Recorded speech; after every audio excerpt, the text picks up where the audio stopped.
as she needs to get to work, down in the seaside kitchen on the main street.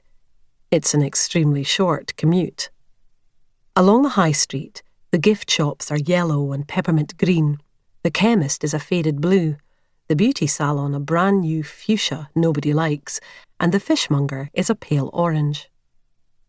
Then there is the old, peeling, black and white Harbour's Rest, the hotel which acts as a bar and rites of passage point, weddings, funerals, birthday parties, anniversaries. It is somewhat carelessly presided over by Unabridged, an Icelandic girl, who doesn't have a dog, as she likes a lion in the morning, even as her pint glasses are growing sticky on the unwiped tables. And 2 doors down from there, in palest pink, is the seaside kitchen.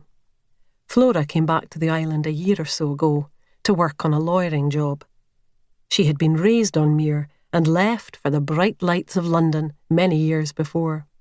She had thought she would never return. She dreaded doing so. But in the way that life will often throw things at you that you will never expect, the job didn't entirely pan out, and instead, she fell back in love with the land of her forebears, as well as the lawyer who had brought her back there, Joel Binder. Joel. Well, he's a difficult one. Flora loves him regardless, and possibly a tiny bit because of this. Flora is, let us say, very much up for a challenge.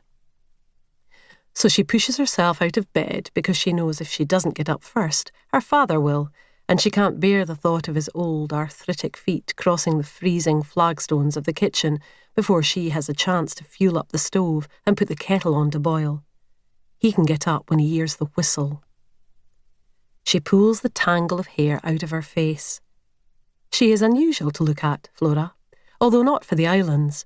Generations of intermingling blood between Celts and the Vikings means that she has the palest skin imaginable, white as the foam on the waves, hair that is not blonde, not brown, but almost colourless, pale eyes that change with the weather from blue to green to grey.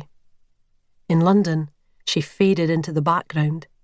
Here, she is a part of the wild foaming sea, the pale cliffs, the white seabirds and seals. She looks like part of the landscape. Sleepy old Bramble is all bounce at this time of day, huge tail knocking off anything left on low chairs as Flora embraces his warm, hairy tummy, gets the kitchen started and hauls herself off to the shower. Joel isn't here right now. He's in New York, coming back for Christmas, and for certain reasons, Flora is not displeased about this in the dark, quiet, early hours of this morning. They bounce down the street together, Flora and Bramble, Flora full of what she needs Isla and Iona, the 2 pretty young island girls who work in the cafe with her, to do that day. Cakes, pies, pasties, and hand out fruitcake as fast as they can.